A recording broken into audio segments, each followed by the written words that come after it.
आज हम पढ़ेंगे लेखपाल के कार्य एवं दायित्व। लेखपाल के कार्य जैसा कि लैंड रिकॉर्ड्स मैनुअल में वर्णित है।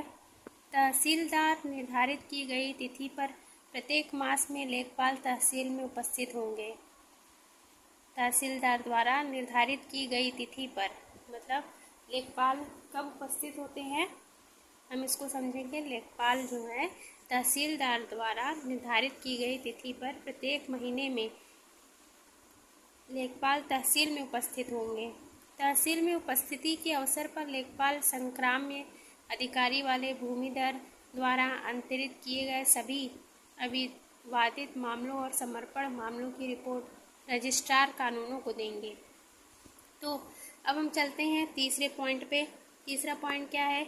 किसी आपदा जैसे बाढ़, सूखा, ओला, पाला, फसल, मनुष्य या पशुओं में भयंकर संक्रामक रोग, घर या फसल में भयंकर आग लगने के पश्चात रजिस्ट्रार कानूनों को एक रिपोर्ट देंगे। यदि सुपरवाइजर कानूनगो पड़ोस में है तो उन्हें सूचित करेंगे। अब आता है नेक्स्ट पॉइंट, चौथा पॉइंट। इसमें आप देखेंगे कि पशुओं के संक्रामक रोग के फैलने पर वह ऐसी रिपोर्ट पशु चिकित्सा विभाग को भी देंगे। जब कभी सुपरवाइजर कानूनगो लेखपाल के हल्के क्षेत्र में जाएं तो लेखपाल उन्हें रिपोर्ट करेंगे। छठा पॉइंट है, प्रत्येक लेखपाल अपने हल्के की समस्त भूमि प्रबंध समिति का पदेन मंत्री भी होता है। अतः लेखपाल को भूमि प्रबंधक समिति के निर्देश में समिति संबंधित कार्य करने होते हैं। लेखपाल के जो 7वें नंबर पर पॉइंट है वो है, लेखपाल ग्राम पंचायत की भूमि पर अतिक्रमण के सभी मामले और ग्राम पंचायत की संपत्ति की क्षति के सभी मामलों की रिपोर्ट कलेक्टर को देता है। लेखपाल को लैंड रिकॉर्ड मैनुअल के पैरा 25 में वर्णित नक्शा, खसरा, खतौनी, दिनचर्या, बही, सीमा उद्योग चिन्हों की सूची तथा अन्य कागजातों को तैयार करना पड़ता है, उन्हें रखना पड़ता है।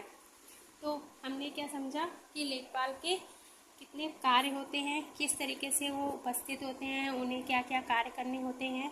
अब एक पॉइंट है, इसमें हम समझते हैं।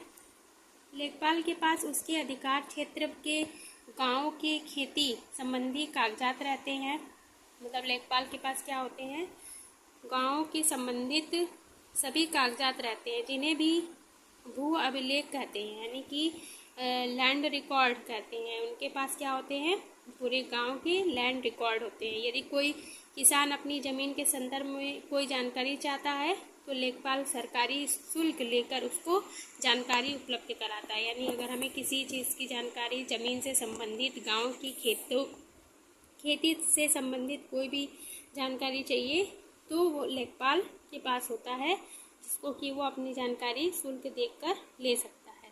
ठीक है। अब नेक्स्ट पॉइंट आता है, लेखपाल अपने कागजात में खेत का नाम, लगान, उसका मालिक, उसका नंबर आदि नोट करता है। ठीक है। लेखपाल तहसील से आदेश का कागजात प्राप्त होने पर अभिलेखों की प्राप्तियां प्रमाणित करेगा, डाक तहसील को भी भेजेगा। ठीक। लेखपाल भूमापक नक्शों का निरीक्षण तथा संशोधन करता है। यानी लेखपाल का कार्य क्या होता है, नक्शों का निरीक्षण करता है, संशोधन करता है। ठीक। खेत की निरीक्षण, फसलों का निरीक्षण, अभिलेख, लगान, भू राजस्व की स्थिति का प्रतिवेदन अधिकारी के आदेशानुसार तैयार करेगा। अब आता है नेक्स्ट पॉइंट, क्या करता है लेखपाल, गांव के नक्शे में प्रत्येक खेत के लिए क्रमांक अंकित होता है। यानी कि जो गांव का नक्शा होता है उसमें क्या होता है, खेत जो होते हैं उसके लिए क्रमांक दिया गया होता है। इस क्रमांक को खसरे के नाम से जाना जाता है। यानी खसरा क्या होता है, अब हम यहाँ पे सबसे मेन पॉइंट है ये खसरा। खसरे के बारे में जानकारी जानेंगे। यानी कि गांव के नक्शे में प्रत्येक खेत के लिए क्रमांक अंकित होता है। यानी गांव के नक्शे में प्रत्येक खेत के लिए क्रमांक होता है, इस क्रमांक को खसरे के नाम से जाना जाता है। लेखपाल प्रत्येक वर्ष बोई गई फसलों की जानकारी को इस खसरा में दर्ज करता है। यानी कि ये तो हमें जानकारी भी मिलती है और लेखपाल करता क्या है, हर साल जितनी भी फसलें बोई गई होती हैं उसकी जानकारी जो होता है वो खसरे में दर्ज करता है। इसी आधार पर सरकार प्रत्येक फसल के अंतर्गत बोए गए क्षेत्र का पता लगाती है। तो सरकार को इस तरीके से रिकॉर्ड मिल जाता है।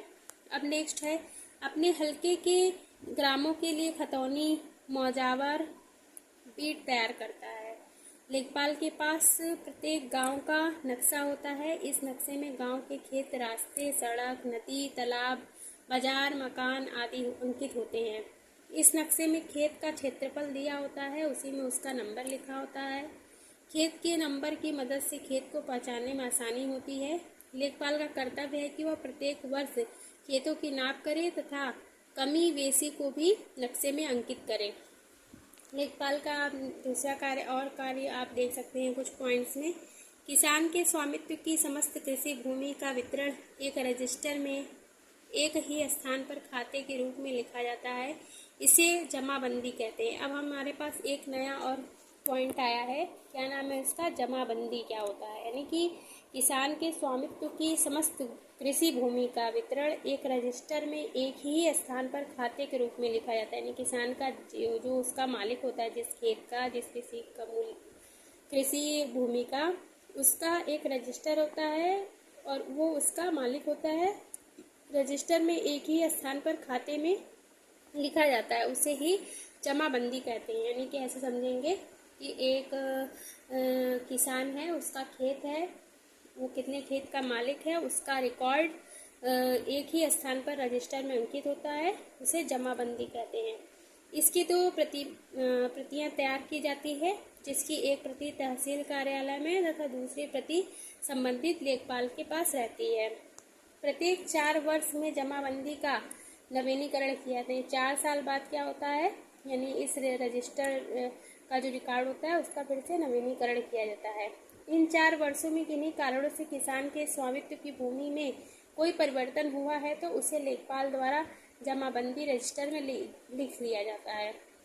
अगर कोई भी परिवर्तन हुआ, कुछ भी चेंज किया गया है तो उसको रजिस्टर में अंकित कर लिया जाता है। आजकल जमाबंदी का कार्य कंप्यूटर से भी किया जाने लगा है। इससे कम समय में ही किसान अपनी भूमि संबंधी आंकड़ों को जानकारी प्राप्त कर लेता है। तो आज के लिए इतना ही। इस जानकारी आपको अच्छी लगे तो चैनल को सब्सक्राइब करें।